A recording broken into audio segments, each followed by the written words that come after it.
إن هذا القرآن يهدي للتي هي أقوم ويبشر المؤمنين الذين يعملون الصالحات أن لهم أجرا كبيرا. بسم الله الرحمن الرحيم. الحمد لله رب العالمين والصلاة والسلام على أشرف المرسلين سيدنا محمد وعلى آله وأصحابه أجمعين. Hürmetli görürmen kardeşler, bugünkü dersimizde ülgü hakkında toxtunuz. Allah Taala Kur'an-ı Kerim'de bizge en yaxşı ülgünü ügütüp mundaq degen. Laqad kana lakum fi rasulillahi uswatun hasana limen kana yarjullaha vel yawmal ahir ve zekerallaha kesira. Sizlerge Allah'ni ahiret gününü ümit kılgan ve Allah'ni köp yad etkenlerge Rasulullah elbette yaxşı ülgüdür. Ayette deyilgende Peygamber sallallahu aleyhi ve sellem en yaxşı ülge Müslümanlıkның en yaxşı obrazı idi. Çünkü o Kur'an-ı Kerim'nin canlandırılgan şekli, Kur'an-ı Kerim'nin emeli tatbikatı ve emeli tercümanı idi. Allah Teala onu maktap ve inneke la'ala hulukun azim. Sen hakikaten katta ahlakka igesen deb maqtıgan. Peygamber Aleyhisselam'ın ayali Resulullah sallallahu aleyhi ve sellem'ni ta'riflab, onun ahlakı Kur'an idi deydi. Yani kan hulqu al-Kur'an. Yani onun ahlakı faqatla Kur'an idi. Kur'an'ın yüzü idi. Yani Resulullah'ni yani mingivatqan Kur'an deb bunda sifatlab, şunda sifatlaşga tegishlik shunda sifatlaganlarmi badan. Endi Peygamber Aleyhisselam hakikaten Müslümanlıkta, güzel ahlakta, İslam'a vekillik kılışta, hem tarafta en mükemmel bir ülge. Şunun için Allah Teala bizni Muhammed sallallahu aleyhi ve sellem'e ergişke emir kılan. Endi ülge degen nima dese, ülge degen taklit kılındıgan, yani kişiler taklit kılındıgan, ügünüşke, namunu kılışka erziydigan adam. İş yoki usul, namuna, tip deganlik endi. Her qandaq Müslüman başqalarga ulgu bo'lishga tegishli.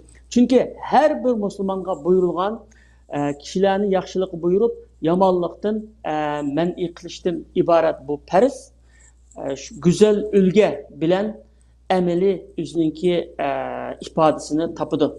Çünkü kişilerini yaxshilik buyurup yomonlikdan to'sash degan faqatla gapda unda qilsang bo'ldi, bunda qilsang bo'lmaydi, uni qilgan, buni qilgan deganlik bilan emas. Buning bilan bekimni tarbiyalab, bekimni yetaklab ketib bo'lmaydi. Amaliyotda o'zi qilish kerak, amalda qilib ko'rsatish kerak. U haqiqiy ulga. Shunga Alloh taolo Rasululloh sollallohu alayhi vasallamga buyurgan emir farmonlarda Rasulullahga birinchi bo'lib o'zi qilishni buyurgan.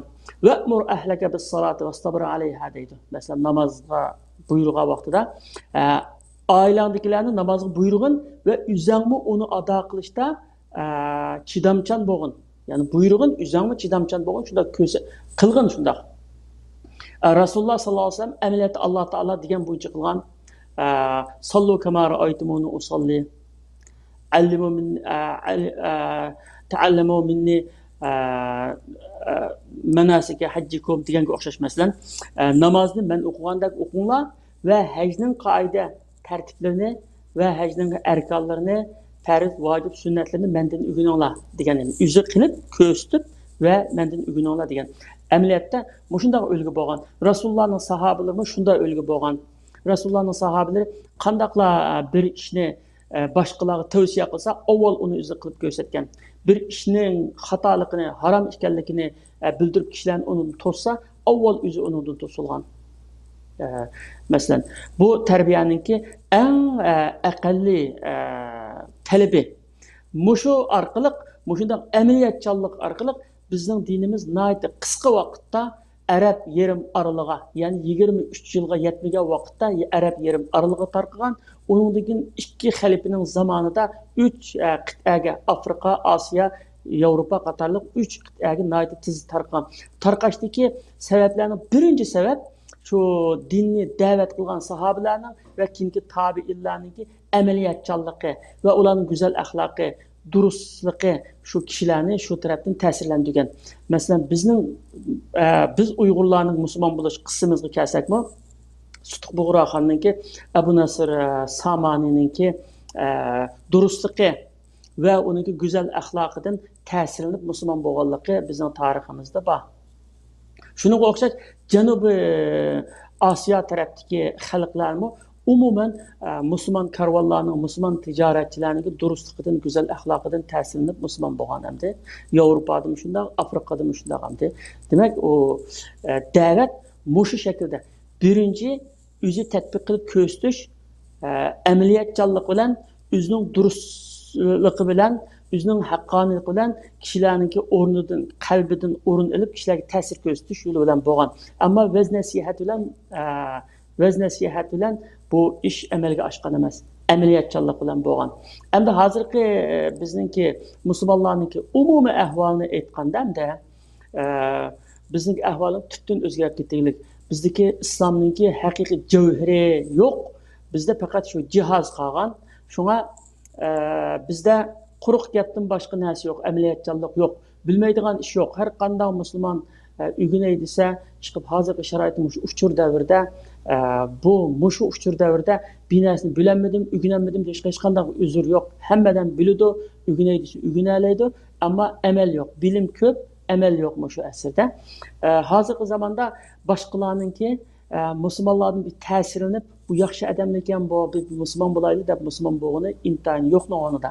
Hozirgi zamonda musulmon bo'lganlar Qur'on Karimningki oqoqidan chiqayotgan mo'jizasi va islom dinininki haqiqiy to'g'risidagi dalillar, koinot dalillari, Qur'on dalillari, aqliy dalillar, mushu dalillarningki ko'pligidan fan texnika, burapmi fizika va biologiya ilmi taraqqiy qilgandan keyin dinimizning haqligi to'g'risida, Qur'on Karimning mo'jizasi to'g'risida o'tirib chiqqan kashfiyotlar, yangiliklar, mushu ilmiy haqiqatlar, mushu orqali musulmon bo'lganlar intayin ko'p.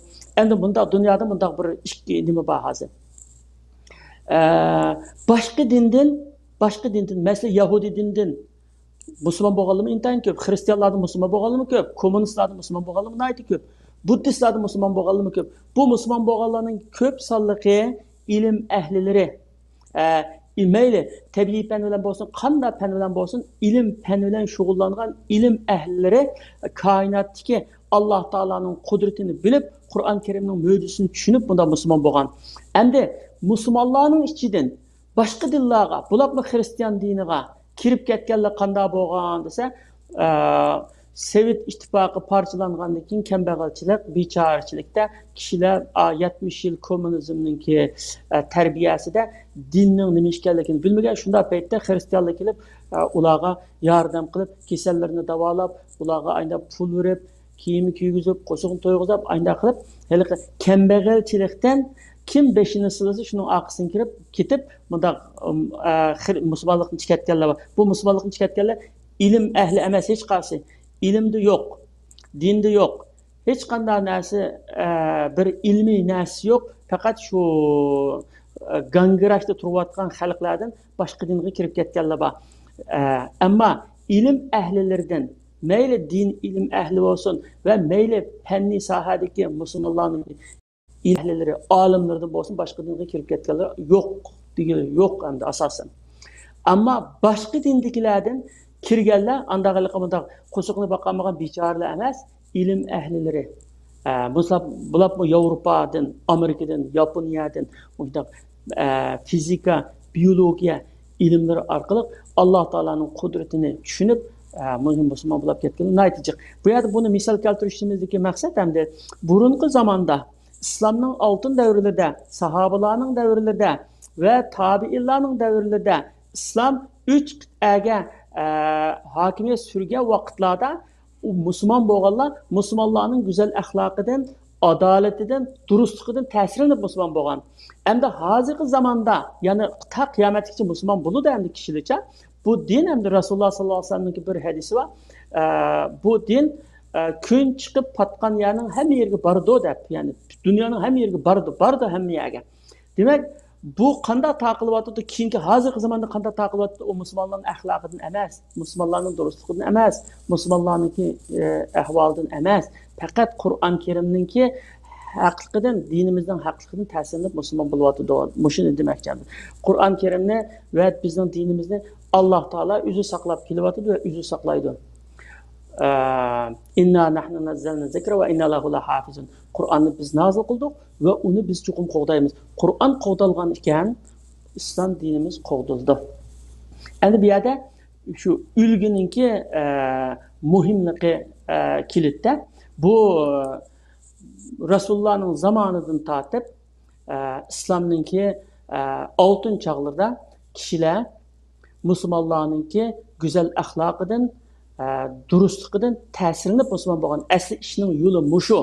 Mushundoq bo'lgan payg'ambarlarning hammasi o'zining go'zal axloqidan boshqalarni ta'sirlantirib boshqalarni musulmon qilgan. Buni bekimni zo'rlab musulmon qilgan ish yo'q. Ammo boshqa dindikilar, boshqalar masalan musulmonlarni iymondan qaytarish uchun o'ltirib boqdi, qiynab boqdi, qo'ldan kelgan butun yomonlikni qildi. Ammo islom tarixida musulmonlarning boshqalarni musulmon qilmizda bekimga aziyat bergan, bekimni qiynagan, bekimni majburlagan yo'q. Qat'iy yo'q. Chunki bu aqlga xitob qilgan aql dini, aqli va adam musulmon bo'ldi. Buni zo'rlash yo'q, ham dinimizni zo'rlash yo'q. La ikraha fid din deydi. Dinda zo'rlash yo'q. Dinga kirgizishga zo'rlab kirgizish yo'q. İxtiyor bilan kirdi. Alloh taolo shunda aqlga bergan insonga. Endi bir ulga, har qanday ulga oiladan boshlandi. Rasululloh sallallohu alayhi vasallamning shunga Alloh taolo bergan ta'limotida oilasidan boshlashga o'rgatganlar. Va mur ahliga bis salat deganga o'xshash, oilandagilar namozga boshlagin deganga o'xshash. Aslında ailesidan boshlashga. Her qanday ulgu ailedan boshlandi, uningdagi mahallaga taqildi, uningdagi mahalladan davlatga. Ashunday qilib, ayda umumlashdi. Agar oila haqiqiy islomiy bo'lsa, uning atrofidagi shu oila bilan aralashganlar islomiy go'zal axloqli bo'ladi. Uning bilan aralashganlar shunday bo'ladi. Agar sen oilada o'zing islomiy yashamaysan, davlat o'zi islomiy bo'lib bersa, sen o'zing oilangda islomiy yashamasan, buning nima ahamiyati bo'ladi? Shunga her bir fert, her bir insandan, her bir aileden başlandı. Her qanday yaxshi iş aileden başlandı. Bizning dinimiz shunda boshlangan. Endi bu yerda o'lgi ikki turlik bildi. Biri o'zligidan ta'sir ko'rsatish. O'zligidan ta'sir ko'rsatish qanday desa, har qanday bir ota-ona, har qanday bir muallim, har qanday bir tarbiyatchi, har qanday bir ulama, har qanday bir da'vatchi boshqalar mendan o'rnak oladi. Boshqalar mendan mana dinga mansub bo'layotgan yoki tarbiya nimasiga mansub bo'layotgan kishi mushuningdan men o'lga olaman, mening uchun yaxshi o'lga deb, mendan o'lga oladi deb o'zini mukammal darajada yetishtirish va har qanday ishni ixlos bilan, samimiyat bilan boshqalarningki qalbida ta'sir qoldiruvchilik darajada qilish. Bu yerda riyo yo'q. Riyo bo'lmaydi. Masalan, bir tarbiyatchining, ota-onaning, bir ulamoning kimga o'gitish uchun, kishilarga o'gitish so'rovlarida hamda shu nayti qiroatni nayti chiroyli qilib, namozni nayti mukammal o'qib, hammani ashlo ko'stib, haqiqat, sadaqa, zakot va ashlo ko'stib ayna qilish Allohninki ma'nodan o'lga o'rnak elish uchun foydali. Bu riyo degan qalbda bo'ldi. U qalbida agar riyo qilishni maqsad qilmagan bo'lsa, u oshkora ayna qilsa, u riyo bo'lmaydi u. Chunki niyatga bog'liq ishlar. Bularmi har qanday bir ustoz, tarbiyatchi, ota-ona yaxshi amallarni tarbiyasi ostidagilarga ko'rsatib qilish bek muhim masalan. Endi biz hammamiz bilimiz kichik vaqtimizda o'ylaydigan bo'lsak, bizning eng xotirimizda qoldigani dadimizningki qiroatni ulli qilib namozni shuncha go'zal o'qiganligi, Qur'on Karimni shunday go'zal ovozda tilovat qilganligi, duoni shunday munglik qilganligi, dadimizning onamizga shunday chiroyli gaplarni qilganligi, onamizning dadimizga shunday yaxshi itoat qilganligi, go'zal gaplarni shunday go'zal ishlar bizningki xotirimizda qoldi. Shuning o'zi shu tarbiya shu. Avloddan avlodga shunday qoladi bu. Endi bu go'zal tarafi shunday qoladi. Agar biz shu go'zal tarafining o'rniga yomon bir o'rnaklarni berib ayna qoldirsakmi, bolalarimizning qalbida shunday bir dog' qilib qoldi. Shunday deb bir dog' qilib qoldi. Uning o'rniga shunday go'zalliklarni, namozni, hatto namoz o'qigan vaqtida bolalar bilan birga o'qib, bolalar bilan birga o'qimagan taqdirda masalan ovoz yuqori ovozda o'qigan chog'da mushli mendan o'rnak olsin, mushuning qulog'iga kirsin, ta'sirlansin, mendek bo'lsin deb nihoyat chiroyli ovozda ullik shunday o'qish. Qur'on o'qigandimi ullik o'qib, chiroyli ovozda o'qib, mushli mendan o'rgansin degan niyat bilan shunday qilsak, bu albatta savob topimiz, riyo bo'lmaydi bu. Elbette savab tapımız. Muşu terbiye yolda ağın qadamninki mukafatıga erişimiz mesela. Her qanday adamның hayatıda güzel hatırlar buludu mesela ailesi küçük vaxtida. Hemmeyle oylap baksak, aşında güzel oturup, hemmeyle oturup dua qılğan vaqt, hemmeyle oturup Kur'an okuğan vaqt, hemmeyle oturup kitap okuğan vaqt, ata-anamızdaki güzel Kur'an-ı Kerim kıssalardan, sahabelerinin kıssalarını sözlep bergen vaqt, mesela aşılarının hemmesi aşılı bizning aklımızda kaldı. Başkası aklımızda kalmaydı mesela nurgun işler. İkincisi söz ve hareket bilen ta'sir ko'rsatish. Söz ve hareket bilen ta'sir ko'rsatishgan bunda qilish durust deb o'gitib, uni amaliyotda ko'rsatish. Mesela Rasululloh sollallohu alayhi vasallam namozni men o'qigandek o'qinglar deb namozni qanday o'qigani ko'rsatib bergan o'xshash. Haj qilish qoidalarini mendan o'rganinglar deb hajning qoidalarini sahobalarga ko'rsatib berganga o'xshash mesela. Bu ikinci derecede turadigan ülge usulü emdi. Birincisi özlükiden tesir gösteriş, ikincisi söz ve emelde tesir gösteriş. Yani Peygamber sallallahu aleyhi ve sellem'in ki bütün iş izleri, ibadeti, yetip kopuşu, oturuşu, sözleri, komandallığı, imamlığı, riyasetçiliği diyen bütün hem işte de en güzel ülgülerini Müslümanlığa kaldırgan. Bular mı? Muşu Rasulullah'nınki balalarına ait bir köngül bilgenligi. Nimişqa degende bu balalar kelechakninki ümitleri de muşularga yaxshi köngül bilib, muşularning qalbiga yaxshi bir axloqni, yaxshi bir odatni yetishtirib, ashlarni tarbiyalaganda kelechak ashlarning bilan parlaydi hamda. Balalarning tarbiyasi nihoyatda muhim. Endi Rasululloh sallallohu alayhi vasallam har qanday yerda rostchilikni birinci orunda aynı koyatdı. Hatta küçük ballarımı yalgan etmezlikle, küçük ballarımı rast sözleşke, küçük ballarımı rastçılıkla terbiyeleşke tergip kılattı. Bir günü Abdullah ibn Amr radıyallahu anhu deydi, bizden öyde Resulullah mihman bulup kelgen öydetti. Beni anam çağırdı, balam gel sana bir nesi birmem dedi. Geldim şunu olur Resulullah anamı dedi. Siz nim demek şey dedi. Horma bireme ya bir nesi bireme dedi. Eğer siz bir nesi mesela bir yalgan aytganlik yazıldı sizge. Acayip bir örnek bir terbiye hem de. Her qanday bir ata-ana üçün bir terbiye hem de. Küçük balaga men bu gepimge kirgize yoki chaqirib akilay deb yalgan aytib qo'ygan bilan küçük balamni men kirgiziman deb o'ylamasdan yalgan aytib qo'ygan bilan Allohning dargohida yalganchi deb yozildi. İnsanlar agar inson yalgan aytiyversa Allohninki nimiste dergahida bu yalgancı deb yezilib ketidi. Bir hadis var. Rast sözleyverse rastçılarning qatarını yazıdı. Yalgan aytiyversa yalgancılarning qatarını yezilib ketidi deydi.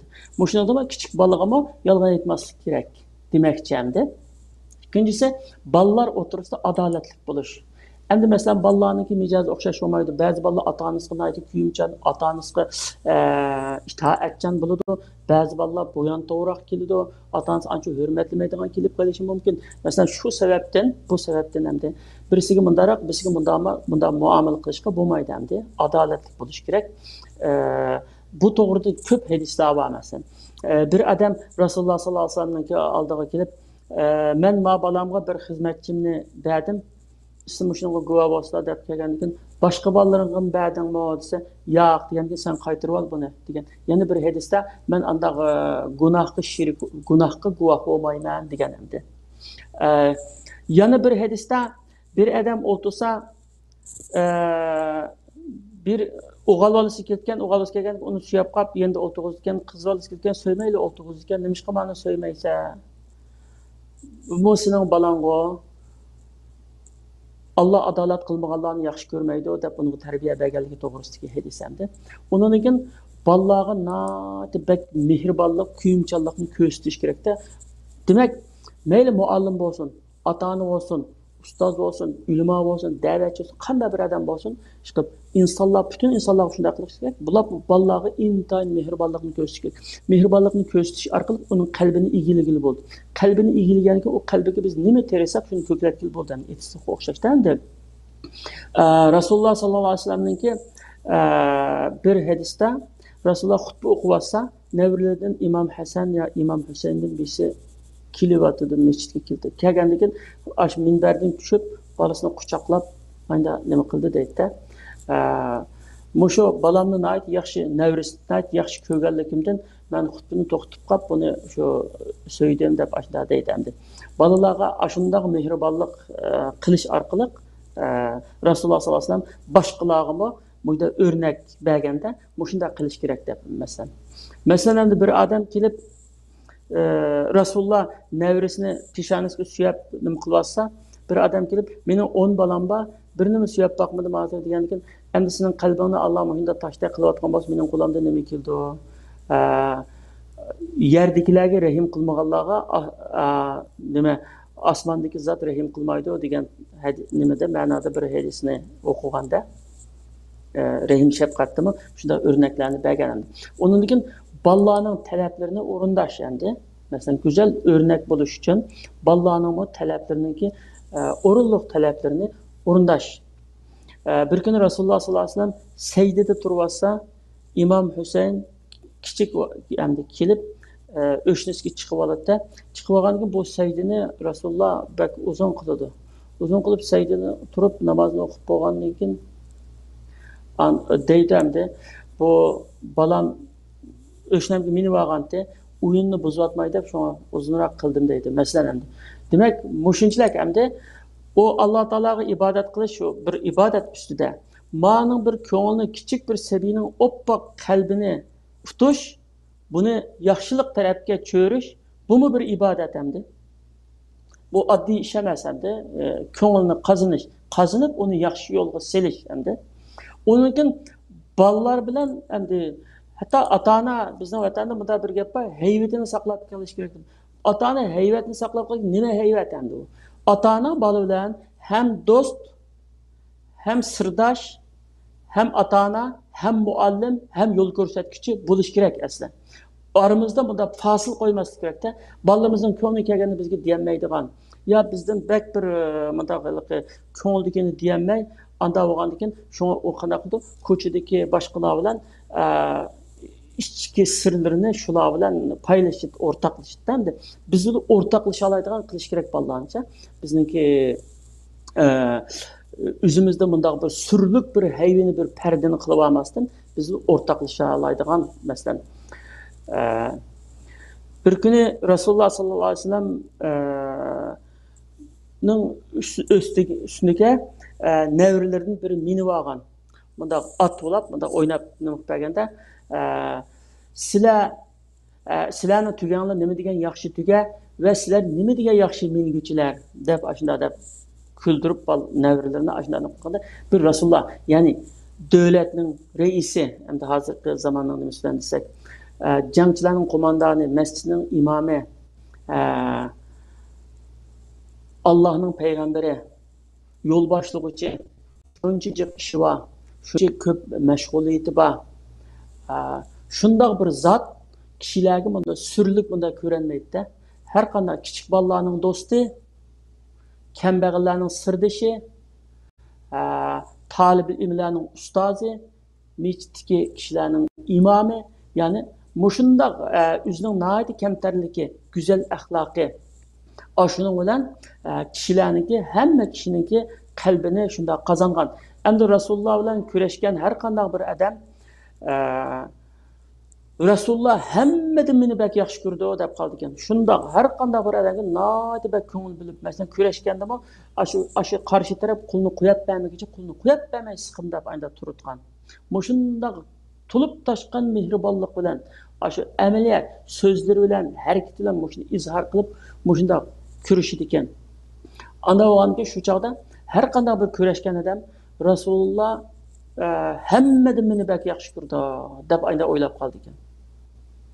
Aşundaq burunqi g'alba qilgan musulmonlarni mushunda tutgan kishilarning qalbi. Kishilarning qalbini tutib, Allohning yo'liga boshlagan shuni, uni tutib, undan foydalanish bundan nima emas endi. Balalarning ko'nglini asrash endi.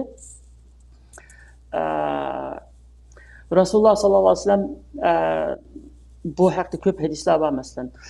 Men namozga uzunroq surani boshlab namozga boshlagan chig'imda orqada kichik bolalarning yig'layotgan ovozini anglab qolsam, namoz surani qisqartib, ozroq o'qib namozni tugutman deydi. Bu qancha hadislar. Orqada namozdan orqa turgan ayollar, ushoq bolasi turgan vaqtida ularning keligi kichik bolalarning yig'layotgan ovozini tuygandan keyin ash bola qiynalib qolmasin deb. Demak endi shunchalik bir taqvolikning va kishilar kuyimganlikninki bir ifodasi ve güzel bir ülgendi. Başkalarının şunda başkalarınınki başkalarını asraş kerak deganni ko'rsatdi. Endi kichiklarni asrash mesela. Rasululloh sollallohu alayhi vasallam bu to'g'ridan aytijik hadislar var. Mesela şu Medine'ninki meyveler pişkan çağda birinci meyveni, üzgen meyveni elip gelip kişiler Resulullah'ın aldığı gibi dua kıldırırken şunu dua kısla deb nokta. Rasulullah dua kılgan iken ondaki Rasulullah desat yeydi degan iken ondan başlap hemeyle azaqni yeb munda qilgan. Bu yaxshi bir odat hamdi. Bir vaqtda Rasulullah'ın o'ng tarafida kichik balda birisi o'tirib qapti. O'tirib qolgandan keyin hamda o'ng tarafdan bir ishkilik adi katta sahobalar va cho'nglar bor. Sen haqqini boshqalarga o'tkazib beramsan yoki sendan bangsinmi degan haqqimni o'tkazib bermayman degan. Keyin u bola atay şu Resulullah'ın aqısıyla bana kelsin, muşu şərəfke Resulullah'ın ki aqısın yiyiş şərəfke mən irişey degen nime bilen aqıllık balıken, şurada oturganken mən haqqımını vermeymen taqtıqlap an başqalarga taqatqan aşında nime hadistem de. Endi her qandaq adamninki haqqını beriş ve her qandaq balninki haqqını beriş. Yani her qandaq bir adamninki bir musulmonning ustida bir qancha haqlari bo'ldi-ku, masalan, salom qilsa javob berish, bu chaqirsa qadam tashlab qilish, u ulab kelsa jinozasiga berish, tush ko'rsa yarhamukalloh deyish deganga o'xshash hamdi. Shu kichik balag'ima Rasululloh sallallohu alayhi vasallam assalomu alaykum deb bunda ko'rishadigan gap hamdi. Kichik bola deb bunda nima qilib qo'ymaydi herkes. Imom Buxoriy rivoyat qilgan bir hadisda İbn Mesud radhiyallohu anhu'nunki yo'lda ketib qolganda bolaga assalomu alaykum deb salom qilib, undan keyin Rasululloh shunday qiladi deganligini rivoyat qilgan Imom Buxoriy. Demak, shunday kelsak ham Rasulullohning hamma tarafdan shunday eng go'zal voyaga yetgan go'zal ulgularni ko'ramiz. Shu ulgularning har biri kishilarning qalbini tutishga, kishilarning qalbidan o'rin olishga, ularni Allohning diniga başlaşqa yeterlik ölgüler bo'lgan hamda. Mushunda ölgüler orqali endi kishilarni majburlab dinga kirgizgili bo'lmagan ekan, kishilarni bunda güzel ta'sir ostida qo'yish orqali dinga da'vat qilish nihoyatda hikmatli bir da'vatchining bir usuli. Buningki eng birinchi muallimi Rasululloh sallallohu alayhi vasallam. Undan keyin balning hayotidagi ulgularga kelsak, bal hayotida ota-ona va muallim eng mukammal ulgu. Har qanday kichik bola ota-onasini dadam en mükemmel kıldı, anam en mükemmel, muallim en mükemmel de itikat kıldı. Ama o aynı hata kılsın mı, lakin bilmeydi ki aşında itikat kıldı. Anda o ki şunda bir işenci kılga yerde ata-ana ahlaksızlık kılıp, yaman sözlerini kılıp, muallim mu aşında işenci kılgan bir ballağa onun ömrünü zaya kılıp, onu yaxşı ügetme, yaxşı terbiyeleme aynı kılsa, amanatga xiyonat qilganlik bo'lib Alloh taolaning dargohida jazosini tortdi. Nimishqa bala o birinchi bala unga topshirilgan bir amonat. Ikkinchi bala uzmo ko'nglida eng yaxshi o'lgan mening mushularni do'rayman deydi. Yomonlik qilsa olsa yaxshi mushularniki deb qiladi. Yomon yaxshi ish olsa do'raydi, kichik bola ayiramaydi uni. Shunga bo'lgandan eng to'g'risini qilishimiz, eng yaxshisini qilishimiz, eng obdan bo'lganini qilib balaga terbiyelep vasıtlık ya vasıtsız aşında örnek bilen terbiyelep aşında kılış her kadar bir atanın, her kadar bir muallimnin, her kadar bir ülemanın vazifesi. Ülemanın vazifesi ne? Kişilerin şu dinga da'vat qilish va kishilarga dinni o'rgatish va kishilarni dinga chaqirish, musulmon emaslarni chaqirish, musulmonlarni texmi taqvo bo'lishga, Allohning dinida ching turishga chaqirish. Bu chaqirishda quruq gap bilan bo'lmaydi, amaliyati bilan. O'zi hamma narsani oldida qilib ko'rsatish orqali, ayda ta'sir ko'rsatish orqali, ta'sirlantirish orqali bo'ladi. Yusuf Has Hojibninki bir 11-asrda shu Qutatqi bilikda Qutatqi bilikni biz desak hamda shu Qur'on Karim va hadisni mujassam qilgan, oshini shunda to'g'ri tushungan, haqiqiy ruhini mujassam qilgan bir asar, bir diniy asar, bir nasihat. Hammasi shu she'r bilan anlatilgan bir nasihat. Shu o'lgi babidimi deydi, o'g'il qiz sababi ota ham ana, buzulsa qiliqi tuzulsa yana. O'g'il qiz xuy payli bo'lsa yomon, yomon qilgan ota bularni hamon. Ya'ni birinchi ota ailening boshlig'i ya, undan ana. Endi balalarninki birinchi endi o'lga, balalarning hayotidagi o'lga endi ota, ana va muallim. U kifoya buni eng güzel o'lgiga bog'lash kerak endi. Mesela her qanday ota-ona, her qanday muallim o'zidan güzel o'rnakni ko'rsatish orqali en güzel ülge Resulullah sallallahu aleyhi ve sellem'nin hayatını, tercüme halini, izlerini, gazatlarını, terbiyelerini, nutuklarını, aşılarının az-azını arkalık Resulullah'ın ki güzel ahlaklarını sözlep bir arkalık Resulullah'a bağlaş. Çünkü biz muallim meyli, ata-ana, ülüme her kanca olsa, her kanca yakşı bulup gelsin, Resulullah'daki yakşı ülgü bulamaydı. Bu ata-ana, muallim, canlılık ülge. Resulullah sallallahu aleyhi ve sellem bizge daimlik ülge, daimlik kemkutsiz, mükemmel bir ülge. Şunu biz doğru üzümüzdeki yürüştürüşümüz bilen üzümüz yaxşı ülgü gösteriş arkalık gayibi bunda ballağa en mükemmel bir ülgüge bağlaş demeste Resulullah sallallahu aleyhi ve sellem'e bağlaşımız nayeti pek mühim. Çünkü insaniyetin tarihinde Resulullah'da güzel mükemmelleşken, her taraftan mükemmelleşken bir ülge yok hamdi. Yani bu ölgülük rol yuqalsa qanday oldu? Mesela ata-onadaki, ya muallimdeki, ya ülemadaki, ya ki ziyalideki, mesela xalqni yetaklaydiganlardaki ülemalik nima?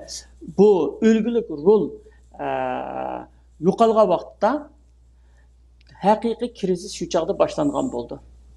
Mesela ailede ata-ona bo'lg'uchilardagi yoki aka bo'lg'uchilardagi axloq, fazilat, qobiliyat yo'qolganda bundaq jamiyat va bundaq oila kishilarda parlaq kelajakdan so'z ochilmaydi. Chunki nimishqa bular o'zida yo'q narsani berolmaydiki. O'zida qanchalik go'zal binasi bo'lsa, shu bani boshqalarga beradi. Endi u o'zida hech kim yo'q tursa, buningdan nimani kutgili bo'ldi? Bolalarda nima kutgili bo'ldi? Bir muallimda go'zallik bo'lmasa, fazilat bo'lmasa, ilim, hikmet bo'lmasa, bir ata-onada shu bo'lmasa, bir ulamada shu bo'lmasa, uning ergashganlardan nima kutgiladi, nimani oladi? Har qanday inson o'zida bani beradi, yo'qni berolmaydi endi. Shunga o'zingni mukammal nima qilish kerak endi. Bu yerda Misrlik Ahmad Shawqining bir she'ri bor. Innamal umamul axlaqu ma baqiyat fa inhumu zahabat axlaquhum zahabu deydi. Axloq bilan har millat rivojlanib davom etar. Ayrılganlar onundan zavallıqqa hamon ketar deydi. Mesela farzandlarga ulgu bo'laligidek derecede ilim, hikmet, güzel ahlak bilen qurollanmagan yoki o'zi ulgu bo'laligidek derecede bo'lsa-mu farzandlarning tarbiyasiga va o'qishiga ko'ngil bilmaydigan, dunyoning tirikchiligi har sabablar bilan ko'ngil bilmaydigan ota-onalar farzandlarga og'ir derecede ziyonkashlik qilgan bo'ldi.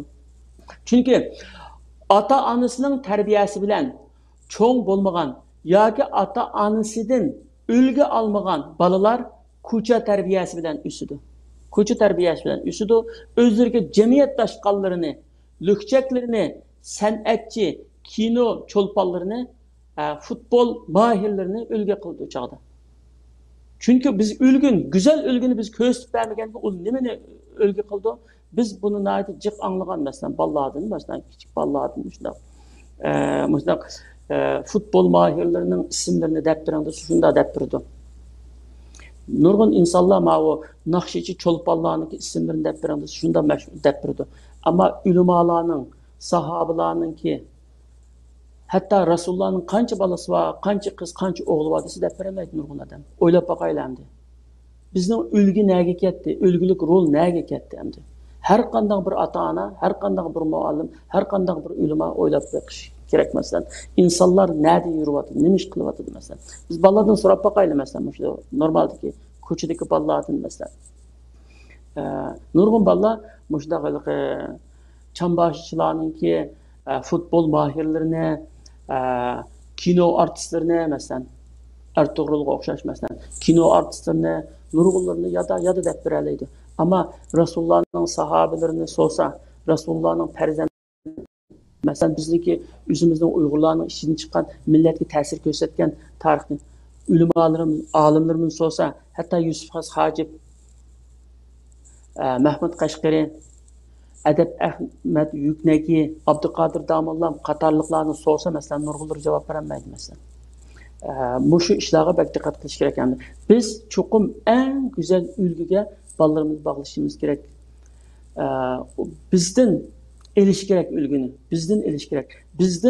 Bizdenki yürüş duruşumuzdan ve Resulullah sallallahu aleyhi ve sellem'deki koyup ketken güzel sünnetinden ülgü eliş gerek. Eğer şu ülgünü biz bilemesek, onu halgan yerden alırdı. Kocalardan aldı, televizyondan aldı, internetten aldı, Google'dan aldı, hem yerden aldı. Bu bir mesele. Her qanday bir ata-ona o'ylab beqishga tegishli bir mas'uliyat. Alloh taolo hammamizni o'zining mas'uliyatini to'liq ado qilgan mu'minlardan qilsin. Amin. Qadrli ko'rman qarindoshlar, bugungi darsimiz bu yerda oxirlashdi. Keldigan hafta birga bo'lish umidi bilan hammanglarni Allohga topshirdim. Salomat bo'linglar. Assalomu alaykum va rahmatullohi va barakatuh.